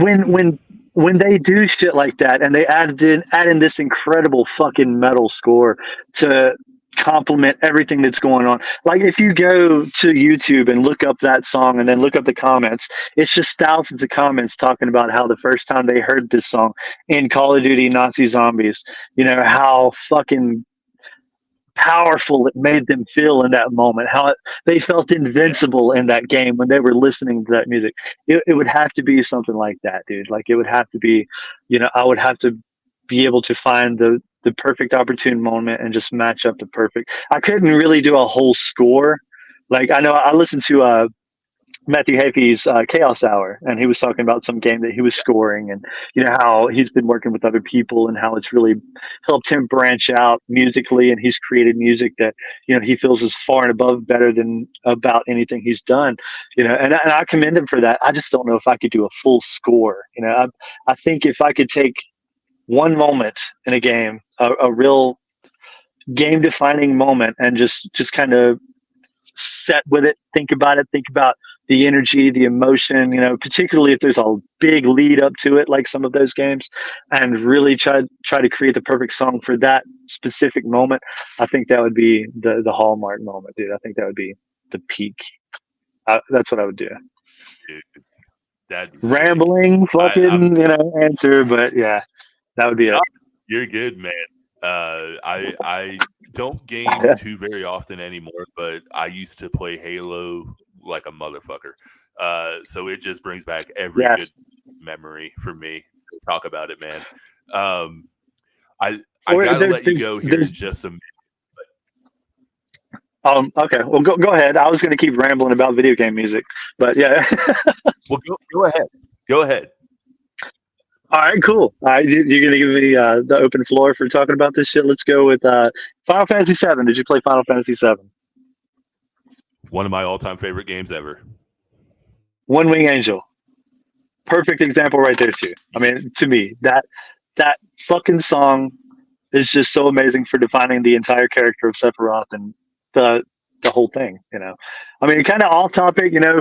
I almost feel like I'm high just trying to make a joke about something that was said 5 minutes ago and nobody gets it. But there it is.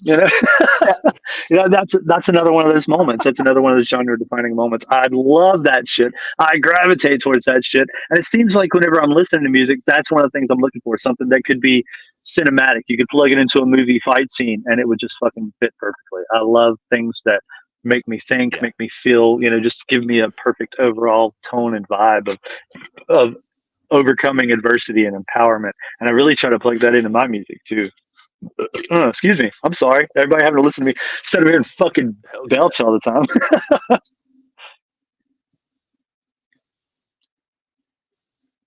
But yeah, I mean, so many good fucking songs in music or in video games.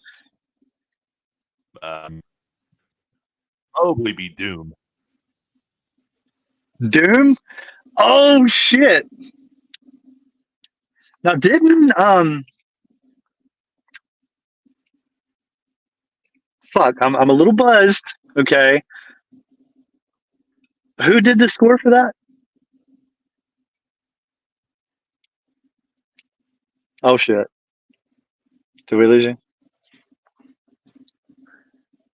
Am I froze or are you froze? Yeah, it's probably a good time to cut it. I don't think we have a choice. Is anybody else still listening here? I think we. Oh shit, he's gone entirely. Hey guys, I'm Josh with the band Dying Oath. This is the Josh Hagee podcast experience. Welcome. How are you? Uh, I don't know where homeboy went, so I guess we'll just cut it there. Appreciate you. Oh wait!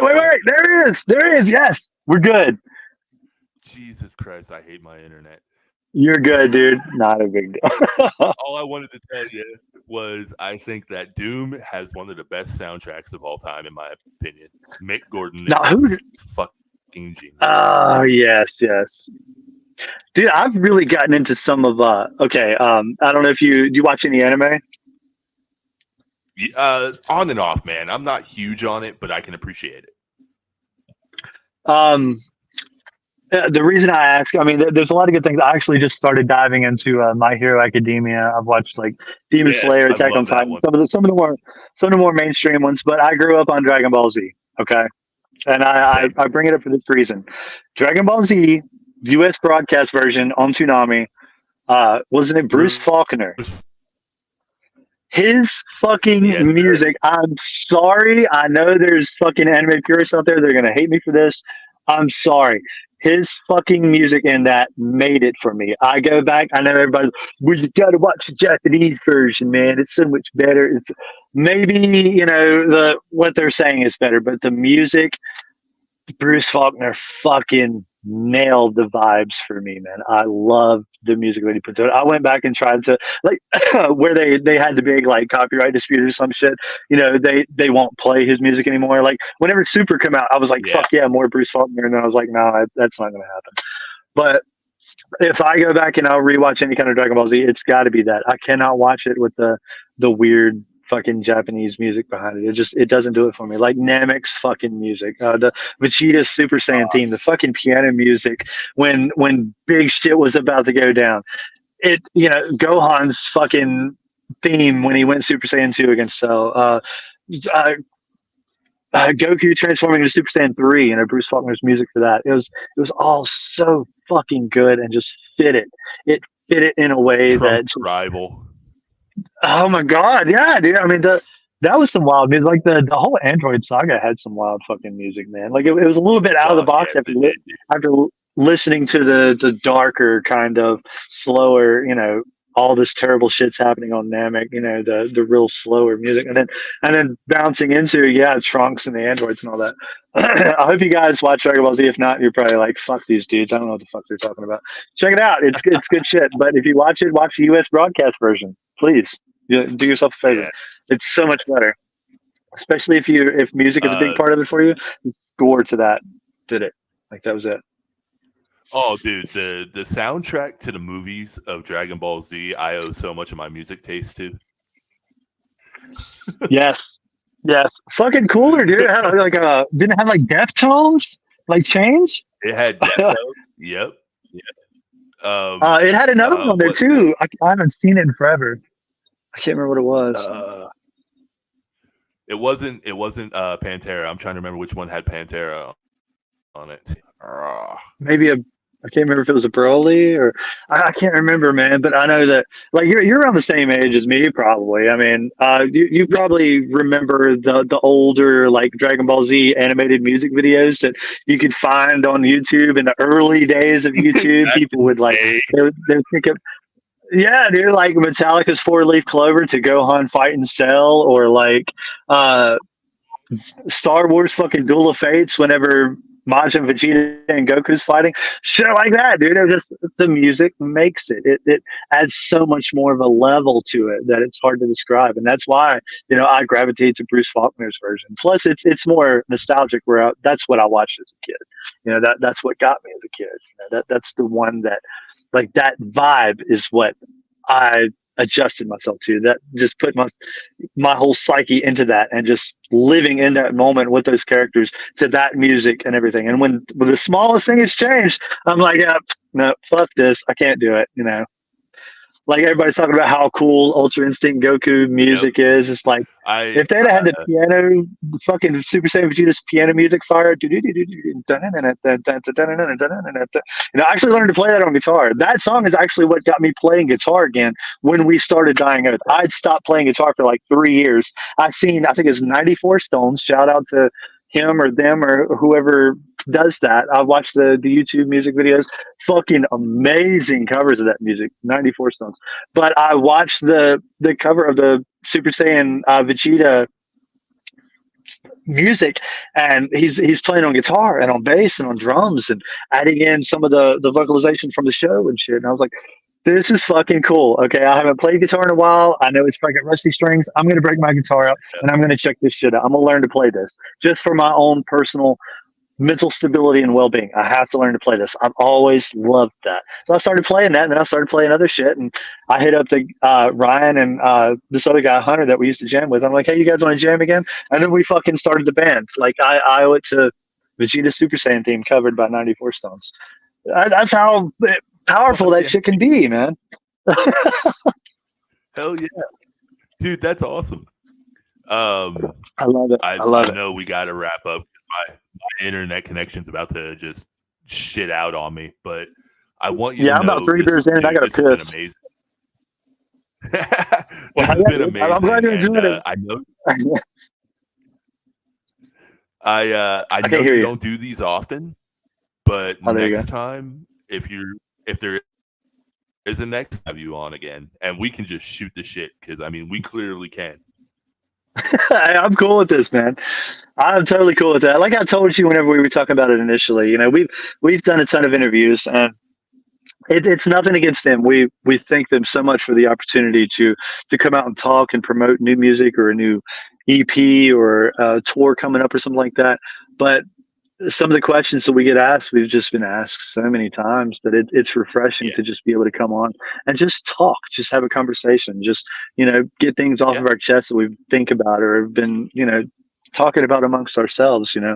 I mean, there's only so many times I can talk about the history and the formation of Dying Oath or who writes our music and where does it come from before I just want to pull my hair out. And again, I understand the need for some questions, because the point is to try to get us out to new people, and new people don't know these things, and it's kind of like Jimmy Buffett having to play Margaritaville, for the 9,000th time. You got to do it. I get that, but it's nice to be able to just cut away from that sometimes and just have a real conversation and just talk about shit, just talk about fucking video game music and, venues in Johnson City and just random shit, I agree, man. This has been really fun. Cool. I was slightly nervous. I was like, oh man, I hope I can bring enough to sink his teeth into. But I'm glad to see that. Like we've been running for almost 2 hours. I mean, this is awesome. It don't take much for me, dude. It don't. Like Mindy will tell you, whenever I do interviews with her, I've got to stop myself because I'll just fucking talk and talk and talk and ramble, and then I'll ramble so long I forgot the original fucking topic, and then I'll end on something completely different than what we started off before. Somebody will ask, what's your favorite type of beer, and I'm talking about, just the weather for Saturday or some shit. 30 minutes later, it's like just random shit. So anyway, but yeah, dude, I've enjoyed it. Hey, that's a good idea, actually. I'd probably partake. Right. But man, I hope to see you in the future, actually in person. I either need to catch a show or I need to play a show with you. I'm undoubtedly sure it'll happen at some point or another. I mean, it seems within the local scene, everybody ends up playing a show with pretty much everybody else at some point or another. It'll happen. Probably next year. Actually, we're going to try to focus a little bit more towards that way. We'll try to set something up. Hell yeah, man. And if you all need anything, which I mean, I know you guys don't need much for promotion. You guys got a bunch, but it'll plug anything. Just send it my way, and I'll do a post on the page. Sounds good, man. Fuck yeah. Hey, every little bit helps, man. Anything that anybody can do to help just spread the word. Unless you're paying for ads, it's hard as fuck to get anything across on social media. It is. It's a necessary evil, unfortunately, in my opinion. It is, and can be really beneficial if used right. God damn it, I keep wanting to branch off into these long conversations, but I gotta piss. Like, I ain't gonna lie, I gotta piss. These beers are catching up to me, bro. So we'll continuation until part 2. Absolutely, man. Thank you again so much for all your time. Yeah, absolutely. Thanks for having me, man. Yeah, it was fun. Thank you for everybody watching, man. I hope you enjoyed it. I hope you didn't get lost too much, and I hope you were able to relate and maybe understand some of the shit that I went off about. Hell yeah, dude. This was a great episode, man. So you have a wonderful night, and I will catch you down the road. Sounds good, man. Appreciate it. See you, brother. All right. See you, everybody. So that was Josh Hagee from Dying Oath. That was pretty freaking cool. My internet's been all over the place tonight, and I'm not entirely sure why. And it's been a bit of a damper. So I'm glad that it was as lively and as fun as it was. Please do me a favor if you are not already following the Beyond the Breakdown podcast. You can follow me by going to Linktree. That's linktr.ee/BTB pod 6 scars. And then you can also follow me on YouTube at 6 scars. These two things, while they seem very small and minuscule, they help me so much just by gaining some leverage through the algorithm. You all have been an amazing support system for it, but I just wanted to tell you I appreciate you guys and have a good night.